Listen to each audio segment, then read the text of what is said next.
Hello అండి. ఈరోజు మన కిచెన్‌లో అందరికీ ఇష్టమైన అన్నంలోకి కలుపుకుంటే అమృతంలా ఉండే దోసకాయ టమాటా కర్రీని చాలా సింపుల్‌గా, రుచిగా ఎలా వండాలో చూద్దాం. పాతకాలపు పద్ధతిలో కమ్మటి రుచితో. కావాలంటే వీడియోని ఎక్కడ స్కిప్ చేయకుండా చూడండి. దోసకాయలు, టమాటా, ఉల్లిపాయలు, పచ్చిమిర్చి, కొత్తిమీరను సన్నగా కట్ చేసుకొని పక్కన పెట్టుకోండి. ఇప్పుడు ఒక ప్యాన్‌లో ఆయిల్ వేసి వేడయ్యాక సన్నగా కట్ చేసుకున్న ఉల్లిపాయలు వేసుకొని ఫ్రై చేసుకోవాలి. అలాగే సన్నగా కట్ చేసిన పచ్చిమిర్చి కూడా వేసుకొని ఇలా ఫ్రై చేసుకోండి. ఉల్లిపాయలు కొంచెం వేగితే చాలు. ఇక్కడ చూపిస్తున్నట్టు ఇలా కొంచెం వేగితే చాలు. ఇప్పుడు దోసకాయ ముక్కలు వేసుకొని ఒకసారి కలుపుకోవాలి ఆయిల్‌లో. ఇలా కలుపుకున్న తర్వాత ఒక స్పూను ఉప్పు, అలాగే కొద్దిగా పసుపు వేసుకోవాలి. ఒకసారి కలిపి మూత పెట్టి మగ్గించుకోవాలి. ఇక్కడ ఒక చిన్న టిప్పు. దోసకాయ ముక్కలు కోసే ముందే ఒకసారి రుచి చూడండి. చేదు ఉంటే కూర పాడవుతుంది.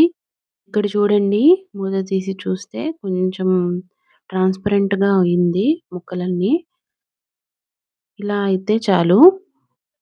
ఇదిగోండి ఇక్కడ చూపిస్తున్నట్టు. ఇప్పుడు మనం టమాటా ముక్కలు కూడా వేసేసి మగ్గించుకుందాం కొంచెం సేపు.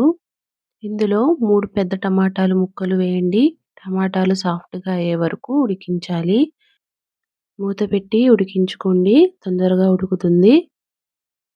ఇప్పుడు మూత తీసి చూస్తే ఇదిగోండి కొంచెం మగ్గినట్టు అయింది కదా! ఇదంతా లో ఫ్లేమ్‌లోనే ఉడికించుకోవాలండి. అప్పుడే టేస్ట్ బాగా వస్తుంది. ఇప్పుడు మనకు సరిపడంత కారం వేసుకోవాలి.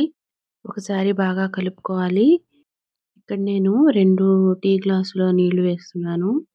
ఈ కూరకి సరిపోతుంది. ఇప్పుడు ఒకసారి బాగా కలిపేసి కొద్దిగా కొత్తిమీర వేసుకొని మూత పెట్టి ఉడికించుకోవాలి. కూర ఇలా ఉడుకుతున్నప్పుడే మధ్య మధ్యలో కలుపుకుంటూ ఉండాలి. ఇలా ఒకసారి కలిపేసి మళ్ళీ మూత పెట్టి ఉడికించుకోవాలి. ఇలా వాటర్ అన్నీ ఇంకిపోయి కూర దగ్గర పడేంత వరకు మనం కుక్ చేసుకోవాలి. ఇలా కూర దగ్గర పడ్డాక సన్నగా తరిగిన కొత్తిమీర చల్లుకొని స్టవ్ ఆపేయడమే. వేడి వేడి అన్నంలో ఈ దోసకాయ టమాటా కూర అద్భుతంగా ఉంటుంది. మీరు కూడా ఒకసారి ఈ పద్ధతిలో ట్రై చేసి మీకు ఎలా వచ్చిందో కామెంట్స్‌లో చెప్పండి. ఈ వీడియో నచ్చితే లైక్ చేయండి, షేర్ చేయండి. ఇలాంటి మరిన్ని రుచికరమైన వంటల కోసం మన ఛానల్‌ని సబ్స్క్రైబ్ చేసుకోవడం మర్చిపోకండి.